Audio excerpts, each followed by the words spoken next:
It is a great honor and a privilege to introduce Rivka Kahana. Your maiden name was Weisberg.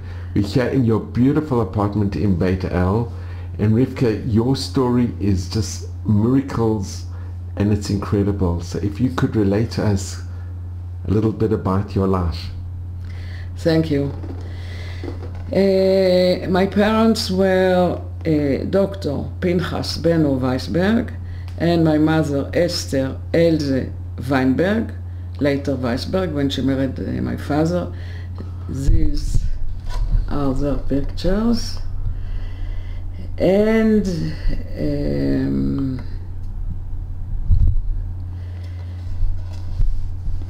what happened at 1937 was that my father graduated dentistry, but he understood that it would be impossible for him to work in Germany because of the Nuremberg laws. Those laws prevented Jews to work with Germans and many, many other terrible things. They could not do many things, not only work with Germans, so my father decided to go to Holland and to look after his muzzle there, because there the Germans didn't arrive yet. They were engaged, my parents, and he told my mother he will go to Holland when he will find a flat and work, they will marry. Okay. But in 1938 was a Kristallnacht. At the Kristallnacht, the night of Kristall, there was one big pogrom in all Germany. Jews were shot, were arrested, were killed. My mother was arrested. More than 1,000 synagogues were ruined. My mother was arrested only for one night, and she understood that if she doesn't go right away out of Germany, it will be her end. So she went to Holland, met my father, and after half a year, they got married. They found a flat, an apartment, and life was normal. But at May 1940, Germany conquered Holland and bombed all the land. In 5 days, Holland was theirs. The Queen of Holland and the Parliament ran away to London, and now the German, the Nazis, had all the land for them to do for them to do whatever they wanted, because no one stopped them. Slowly, slowly, they began to prevent Jews to do everything, to work, to go to school, to go to the movies, to go to the sea. Jews were, you know what, less than dogs, less than dogs. On the benches of the parks there was written, not allowed for Jews and dogs. After 2 years, we are now at 41.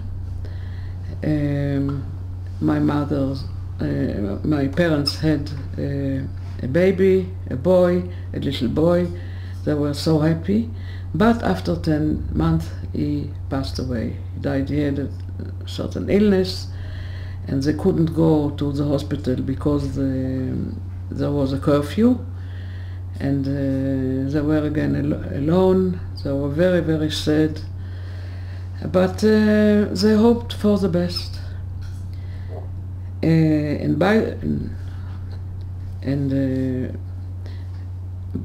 On the way, they had to be careful not to be caught by the Germans, who took the Jews and sent them to the death camps in the east. But in Holland it was in another way. They arrest the Jewry of Amsterdam.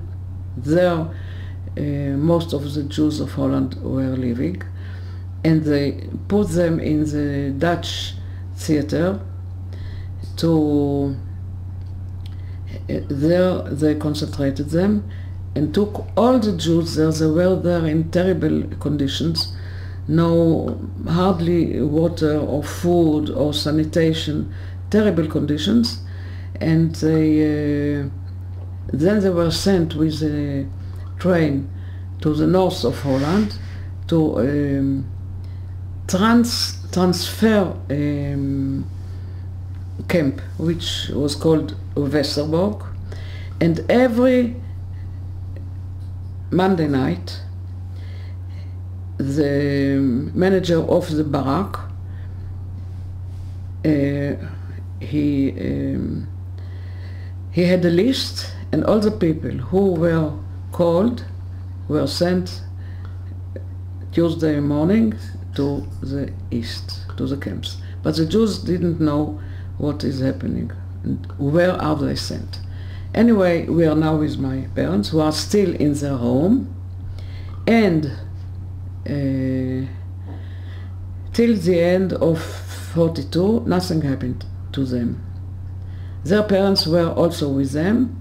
The parents of my father, the Weisbergs, came from Galicia, but the parents of my mother, the Weinbergs, were living in Germany many years.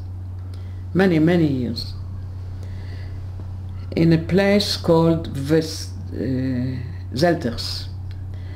Anyway, we are in the end of 42.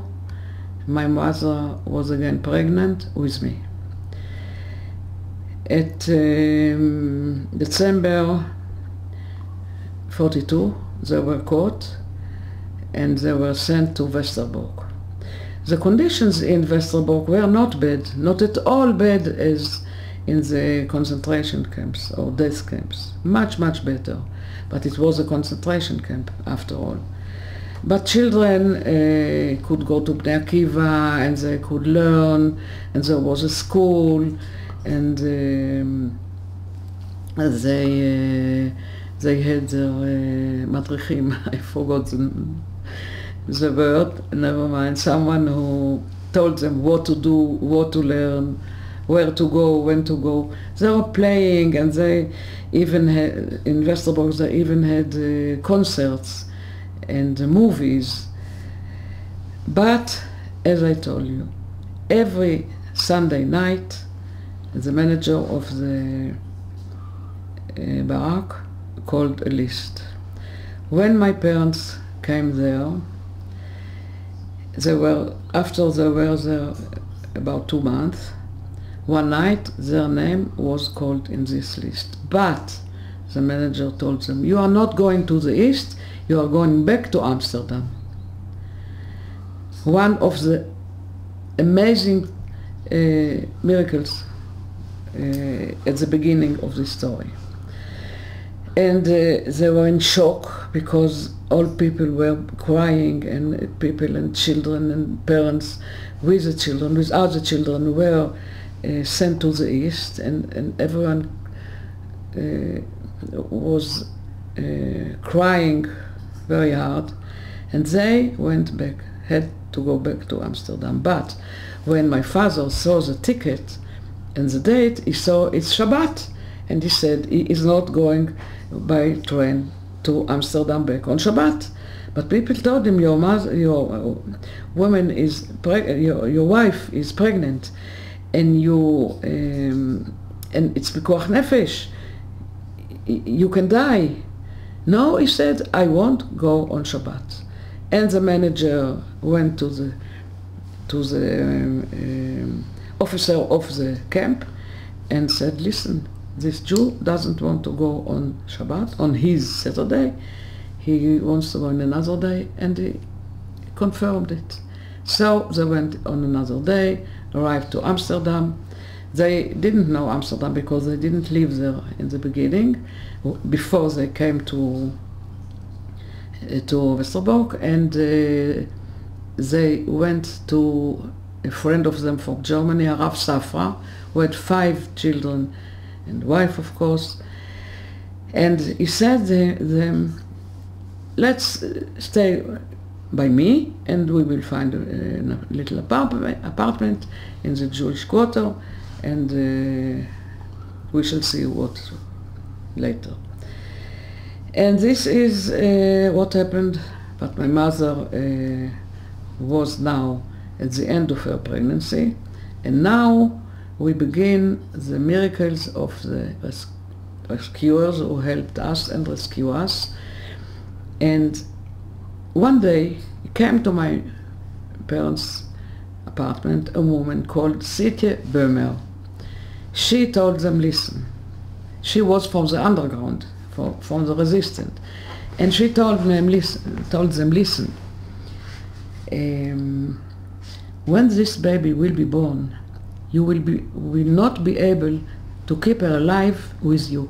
It is impossible. And the Germans are looking for everyone. Everyone is running away or caught, and there is not enough food in the shops.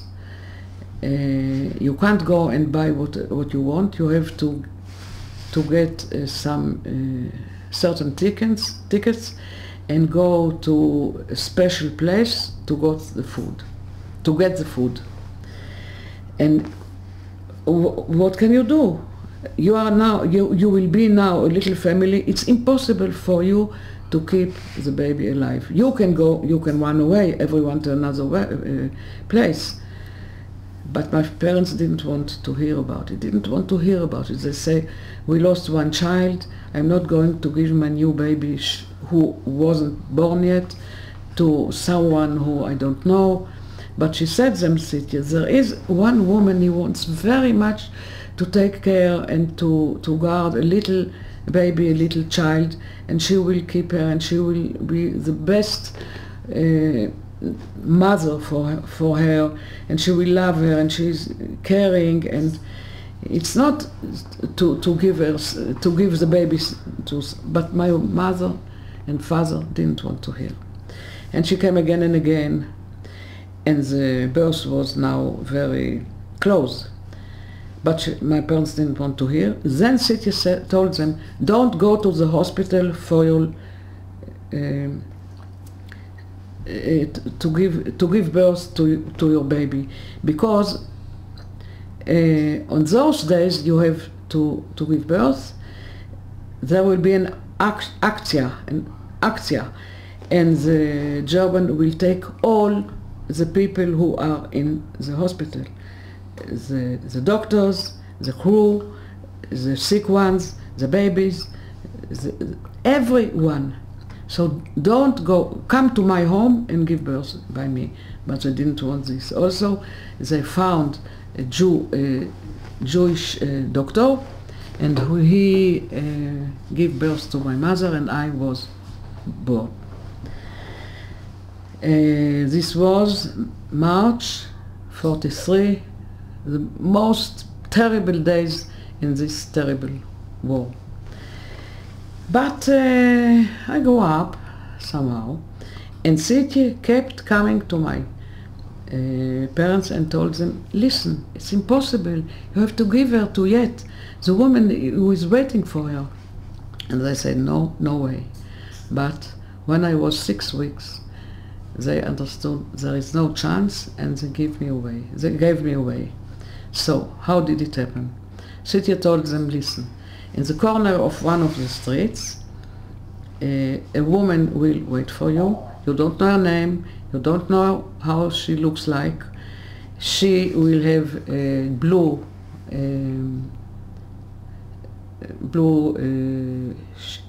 shirt, and she will know you, you will know her.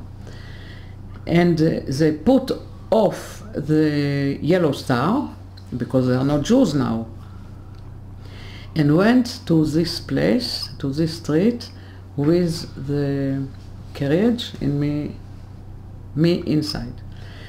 When they arrived, this woman, who is called Yet the Jong,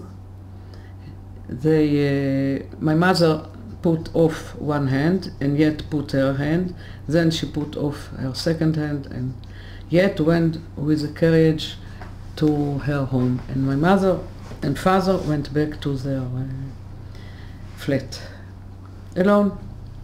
When they arrived there, my mother said to my father, she cried very much, and after a few hours she told him, listen, I must to see Rivka again. They gave me the name Rivka also in all the offices. You have to give, I have to see Rivka again. I can't bear it, I know it's dangerous, I know, I have to see her. And my father said, no way.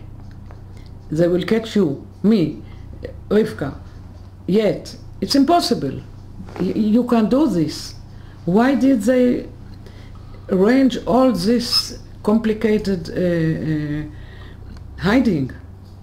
No, I know, you are right. I can't, I have to see her, I have to see her. They didn't know what to do, couldn't decide, so they went again to Rav Safra and asked what to do. He told them, Kol asher tomar elecha Sarah, shma b'kola. As the Lord God told Abraham, when Abraham asked him what to do with Hagar. And Sarah told him to leave her, to put her away. And Rav Safra knew very well how dangerous it is, but he understood what he understood, and my parents came to me to visit me.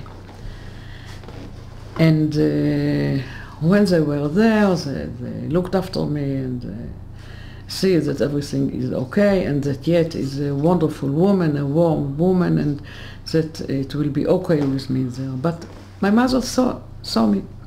When they planned to go back to their apartment, suddenly came a girl from the underground and told them, listen, all the Jewish quarter is surrounded. Germans are taking all the Jews who are left to Westerbork and then to the east, and you have no place to go to. No place. They were shocked, Yet also, and they didn't know what to do. They were speechless and whatever. And at the end, in the beginning, Yet told them, stay with me. Stay with me. But this was impossible because they didn't have false papers. I had false papers.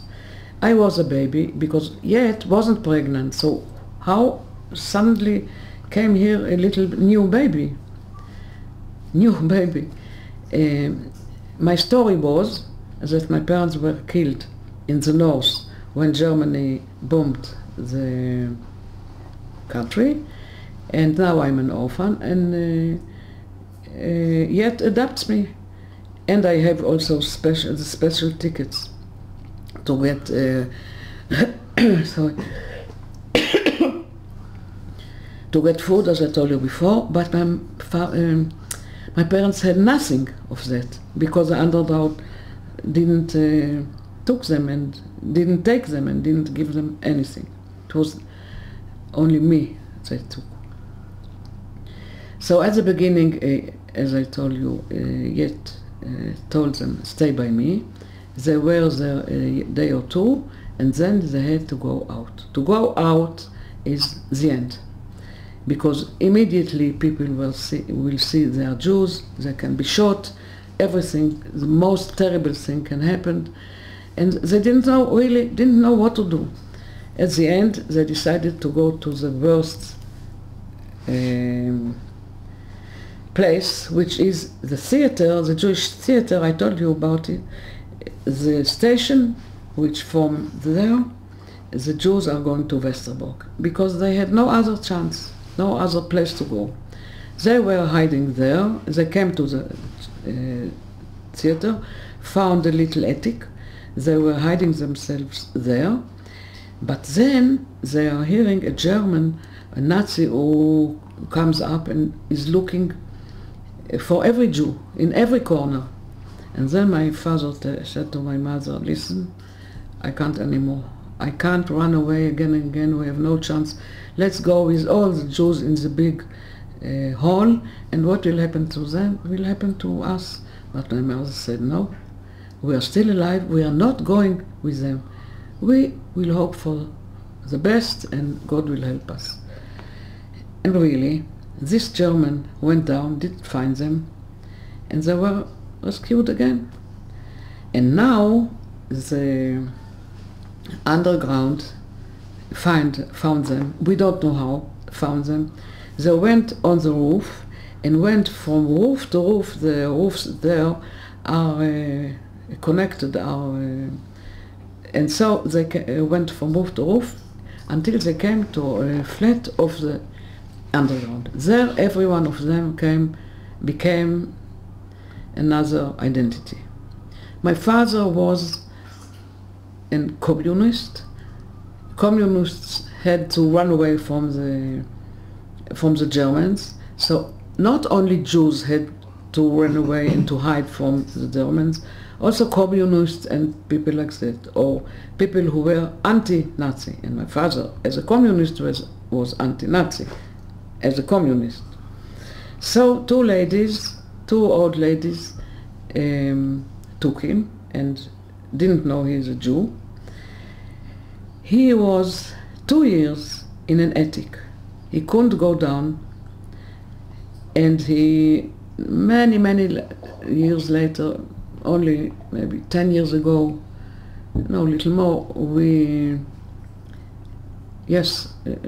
years ago, we found his translations,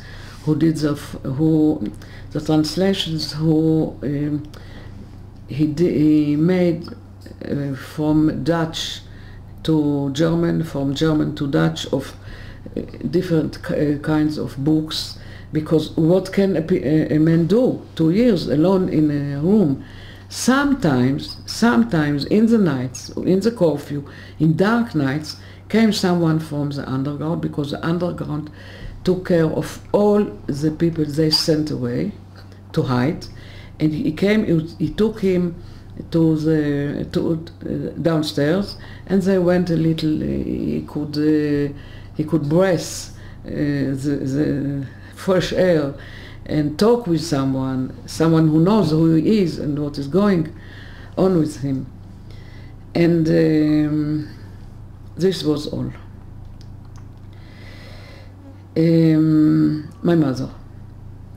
My mother got a different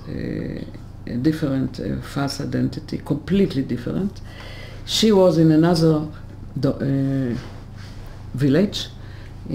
He was in a place called Amersfoort, and she was in a village which is called Hameren. And she was a lady who had to help the doctor.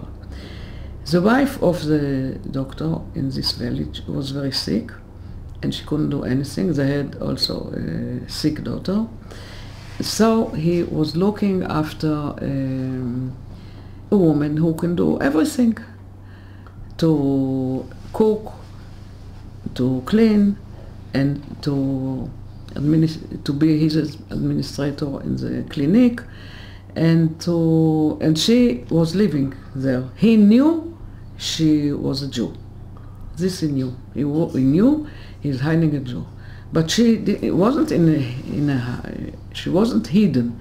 She went with everyone and talked and went to buy everything which was needed for home. In this home lived also 18 German officers, because the Germans put their officer in the most beautiful and big home in the village. So you can only imagine the dangers. Okay. She had there 2 Yom Kippurs, and she wanted to she didn't want to eat, and she didn't know what to do, because if she will go down and cook and not eat anything, they will ask what's happening to you. So she decided those 2 years, 2 Yom Kippurs, Yom Kippur, she is in this house.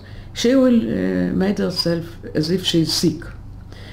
So she was sick, so she could not eat that holy day.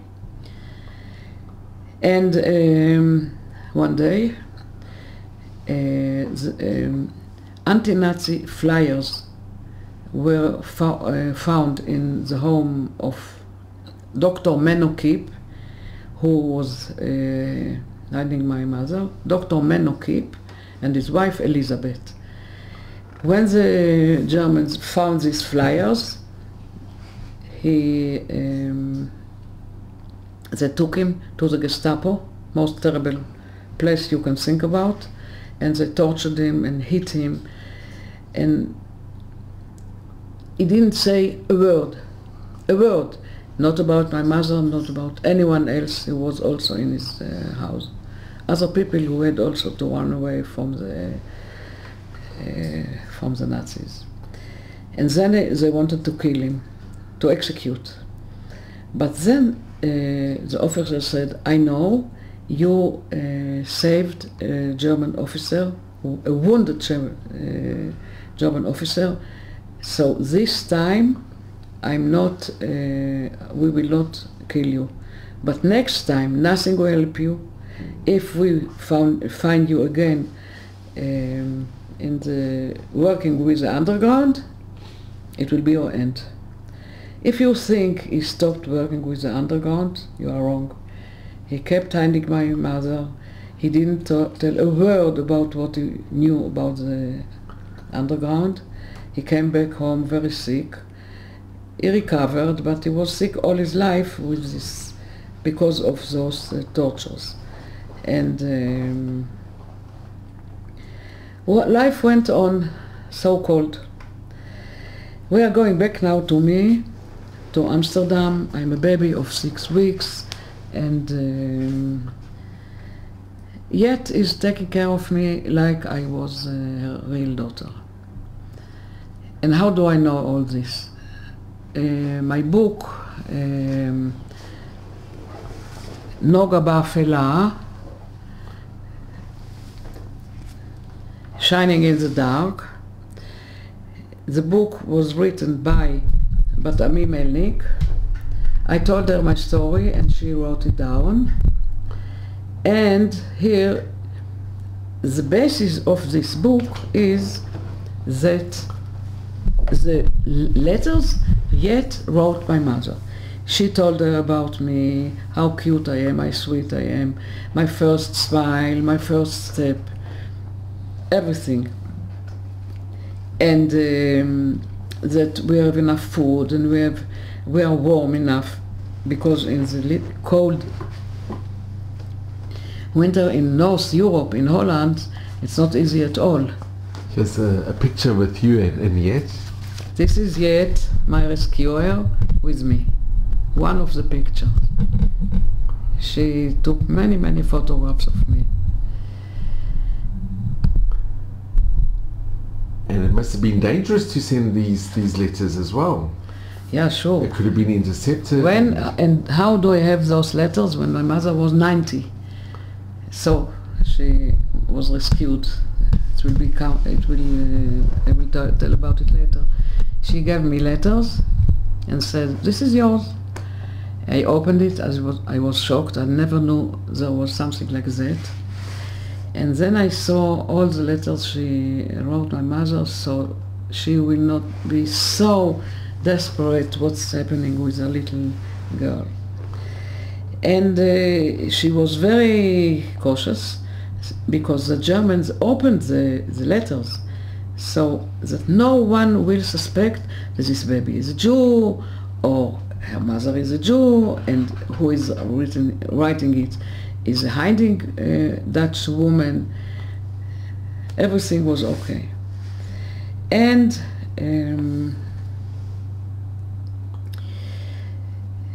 so life went on, and but when I was about half a year,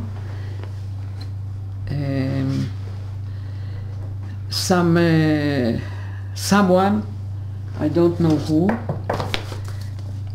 we don't know who, told the Germans I'm a Jew. What happened was that a German soldier came to Yet's house and told her, give me the baby, this is a Jew baby, and I want to take her to the camps. But she told them, she is not a Jew, look at her papers, she is a Dutch baby who was sent to me after her parents were killed when you bombed Holland, and she's not a Jew, and I'm not giving her, she's a little orphan Dutch baby, and you will not have her. So they look at the papers. You understand that the underground did very good work, because they didn't saw it these are false papers, and they went away. But the underground, as I told you, knew what happened. They had enough information about what happens to every one who was hidden, and they yet let them know something like that, and they said, yet take the baby and go to the village, because maybe they are coming tomorrow and they will take the baby even if you don't want to give her. And this is what she did. She took me, we went to the village, to City was in this village with her children. We took a picture together, we sent it to my mother, so she saw again that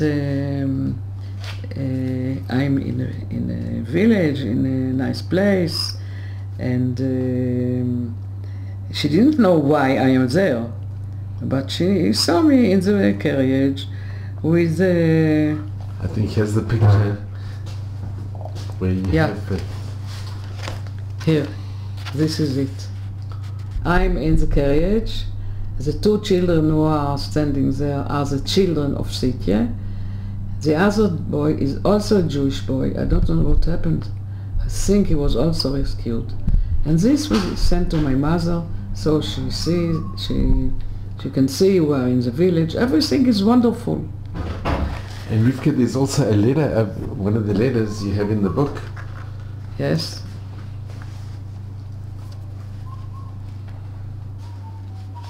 This one, for instance. Yeah, it's unbelievable. Just a minute, let's see the beginning. Ah, yeah. Here's the end and the beginning of two letters.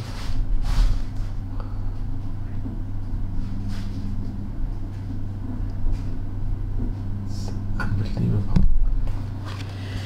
And we went back to Amsterdam. And here's an early picture of your parents. Now? This is just a picture of your parents? Yeah. These are my parents. They were here engaged, still in Germany at the beginning. It's amazing. We went back to Amsterdam, and now yet felt and heard from the underground or someone that my mother is desperate. She doesn't feel well. She doesn't believe the letters of Yet, because she says she can write me everything, but maybe the baby is dead. I don't know anything. And it took a month till because it's a terrible war, till the letters are arriving. And maybe it's not the truth what she's telling me. I can't know. And then Yet did something. Listen, this woman was a sacred woman, a noble woman, a woman, I don't have enough words for her, because every minute she was in death danger, and she did stop. She took me, and we went together to my mother in her place, in the hiding place in the the village. I don't know how she got there. There were no cars, no buses, no trains, because it was a hard war. I think she took me on the bicycle, I'm not sure. And maybe here and there was a car or a bus, but not regularly. She wanted my mother to see me, so she will believe her. So she arrived at the village, and my mother saw me, and my mother took care of me because she was the woman who has to take care of everything. She had to be very cautious not to show anyone, that anyone will suspect that I am her daughter. I didn't, with me there was no problem because I didn't know her, I didn't want to go to her at all. And she had to be very cautious so people won't see that this is not a regular visit. Anyway, it's very strange to come in the middle of such a hard road and visit some friends. Everyone stays in his home, to be sure, but yet, I told you, she was such a woman. Everything everyone was more important for her, even if it's dangerous for her. Everyone is more important than herself, and even if it is death danger for her. So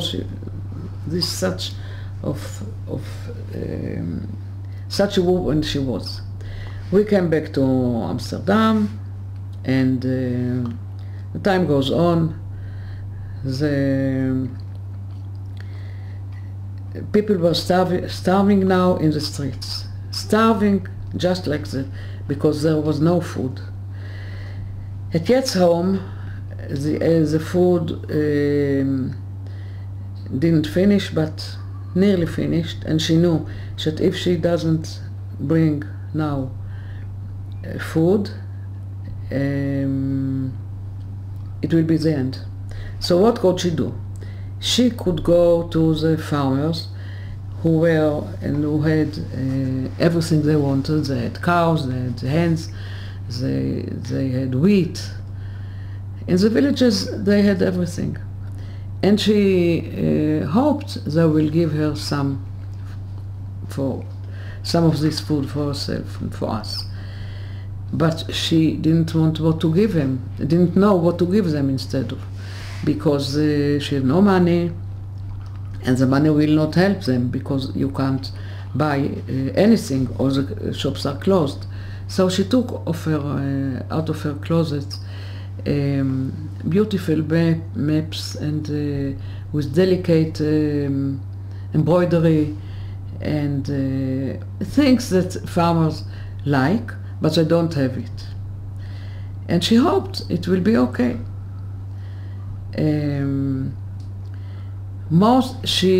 It took a few days, this journey. She took her bicycle in the winter, in the hard winter in North Europe, very hard winter, with rain and very cold.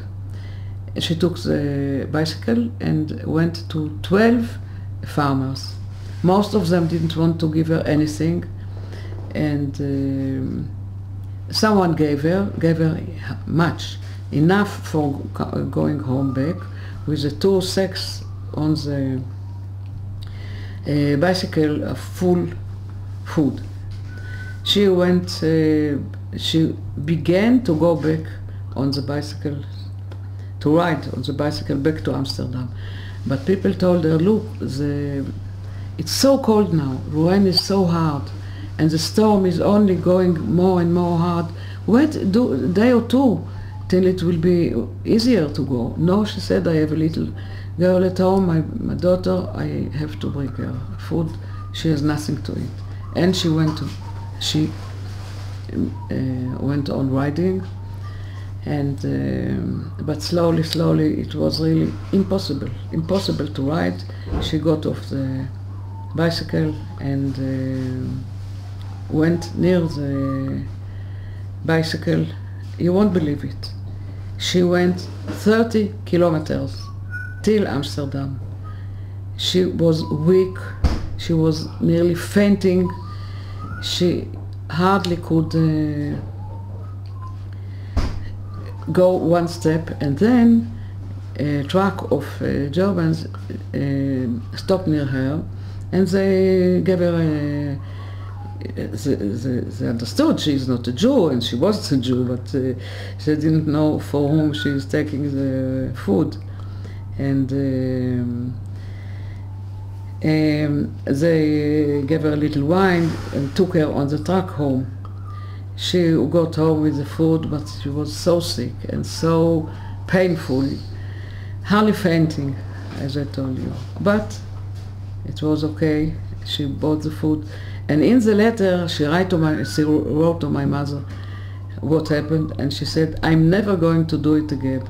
But I know that if she had to do it, she would do it again. Anyway, the war came to an end at May 45, and by both parents were rescued, were alive, and they came to take me back home. But home, where I had no home. But it was not easy at all. The first law the Dutch parliament legislated was not to give the Jewish children back to their parents if those parents doesn't show educational abilities. How can someone who comes from a hiding, not a good hiding like me, in closets, in the earth, or from the camps, or from terrible conditions, how can one show now educational abilities? But that didn't interest anyone. They wanted that this will be, and if not, you are not allowed to give the child back to those people who say they are his parents. And now, listen, it's more difficult even, because 75% of the Jewry in Holland was killed. The biggest percent of all West Europe, not in Belgium, not in France, was such a big percent of Jews who was exterminated. In Belgium, only 40%.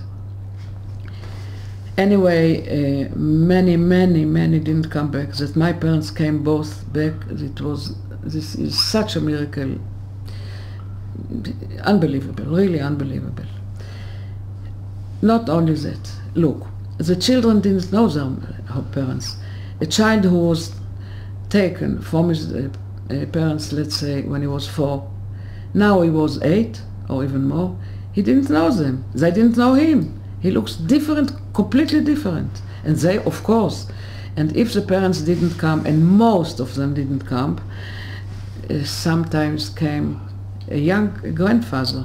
My friend, I have a friend, her parents died, but her grandfather and grandmother were alive, or a big brother, or young uncle, everyone. No, they didn't want to give, and the child didn't want to go. I have another friend that her aunt came to take her, and she didn't want to go. She didn't want. She had that aunt until the end of her life, of the end of the life of the aunt, because he took her from the best home she ever had. And those children, like me, had such a good, most of the children, not everyone, but most of them had a wonderful home. Everyone loved them so much. I didn't want to go now to people who were sick and were, you know. But in Eretz Israel, we didn't have a state, of course, then. In Eretz Israel, the chief rabbi was Rav Herzog, the grandfather of our president, Butch Herzog now. And he take personally every child who didn't come back to the Jewish, to Israel, to the Jewish nation. he take some people with him and he went to Europe from state to state. He met with every parliament and every president or whatever, or prime minister. He went to the Vatican, he talked with Epiphore. He wanted the Pope, he wanted the Jewish children back. Every Jewish child is a whole world. And they promised him, and he worked very, very hard, and he succeeded, but not enough, of course, because he couldn't. And you know what he did? He went to a cloister and wanted the Jewish children, and the mother of the it's like a monastery. A monastery, yeah. A monastery, yes. Said, no, we don't have. They went also to their Jews, to their family. We don't have any more, or we didn't have it all. Then he went to the rooms of the children, and he cried, Shema Israel! And the children suddenly remembered. They knew it. The last words the parents told them were, remember you are a Jew, Shema Israel. And they came with him. They came with him. In Holland, this was in the East Europe. This was in East Europe, in Poland. But in Holland, there were no monasteries. Anyway, we are coming back to Holland, and what happened here was Jewish people from Israel came, and sometimes they gave a lot of money to take the child back, even if he didn't want, or they took rifles, and they said, I'm shooting you if you don't give me the child. It was very, very hard, but they took what the children came back as possible. But 392 children were left in Holland. I know also someone who lives here, and her sister was left in Holland and never came back. There are children who don't know they're Jews. Anyway, it was against the law, but yet, as she did all those last 6 years, she was against the law, and she gave me immediately back to my parents. Can you imagine? She had no children, not before me, not after me. By the way, she was 35 when she got me. I was her only child, and she was my mother 2.5 years in the most terrible times you can imagine. But she gave me back, and of course she was very, very misery. But we were in relations. I mean, my parents took me, but there was a connection all the years. After 4 years, we came to Israel, but we were visiting a city here and there. Before that, my father rehabilitated the kehillah of the place where he was hidden. This is only a coincidence. I mean, when people came back from the camps and from their hiding places, there was no Jewish life there. The synagogue was whole, wasn't ruined, but there were no Shabbos, Kiddush and Tfilah and everything. And my father was Mohel, I don't know how you say it. And Mohel, he would do circumcisions. Yes, and he was a chazan, and he did everything. He taught Jewish children Hebrew, and he sang with them Hebrew songs for the time they will go to Israel. And he did everything which was needed to rehabilitate the Jewish life in the kehillah. After that, he went back to his profession, and he was a dentist. And in 49, the last day of the Independence War, the last day, 10 March, my birthday I was 6 years old, we landed in Israel. And we were living in Jerusalem, and the relations with Yet never stopped. We were writing her, and my parents visited her. I visited her the first time when I was 18, and then I asked her and Sitye the biggest question: how could you do what you did to strange people you never know, with such a big danger? How could you do it? And Sitye, you had children, but she didn't understand. They didn't understand me. I said, what? Of course, it's impossible otherwise. How can you see people go to death and you sit and you do nothing? I had to help. We had to help. Every one of them said. Till today it's impossible to understand what really happened. Rivka, can I ask, did you manage to get Chasidei Umot Olam, Rightous amongst the nations? Sure. At 83, we gave Yet Rightous among the nations. My parents didn't have the courage to do it, not the courage, the strength, because what you do when you came to Israel was to forget about everything, to raise your children naturally and in health, and if you are thinking of what you went through, and if you are talking about it, it's terrible. So most of the people, not all, most of the Jews who came from the Shoah forget everything as if they behaved as if they forget everything and didn't want to know anything about it.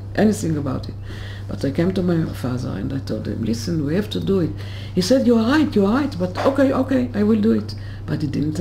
Then I wrote, because I couldn't be a witness to what happened to me. I was too little. So my father had to say, listen, at this day, he had to say it to the committee of the Rightous among the nations, Chasidei Umot Olam. We had to tell them, listen, at this day, I gave Rivka to Yet. At this day, this and this happened. At this day, we got her back. And she sent us letters. You need real evidence, yes. And you can't say, she saved me, that's it. No, you need real evidences. And never mind. It's very, very important. And now I only understand now, a few years ago, that my parents didn't have the strength to do it. So I had to do it. It wasn't easy for him. My mother never looked at these letters and evidence and everything. He did it, and Yet came to Israel and got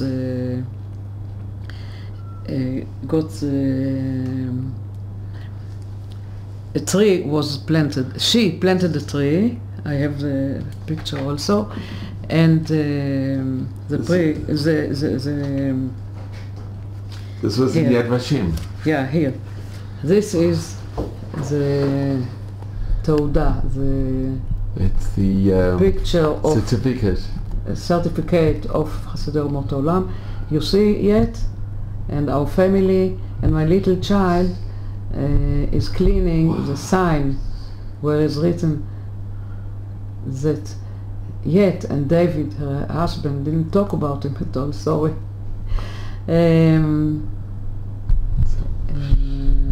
Well, Rightous among the nations because they saved a child. It's amazing. And a few years ago, 3 and 4 years ago, we gave also in Holland Rightous among the nations to Sitye and to the rescuers keep of my mother. And I want to show you what it means just a minute. You can stop. When Yet died, she died 31 years ago. I went to visit Sitye. Here you can see Sitye and her husband and her daughter in the middle. And this picture is the most important picture for me, because we came to Sitye when she was already a widow, and I told her I came only to show you my grandchild. You know I have a grandchild, but I want you to hug her. The infant, the baby was not yet, the embryo you try to save, brings you her granddaughter. And for this I came only for 1 hour to be here, that you will see her and hug her.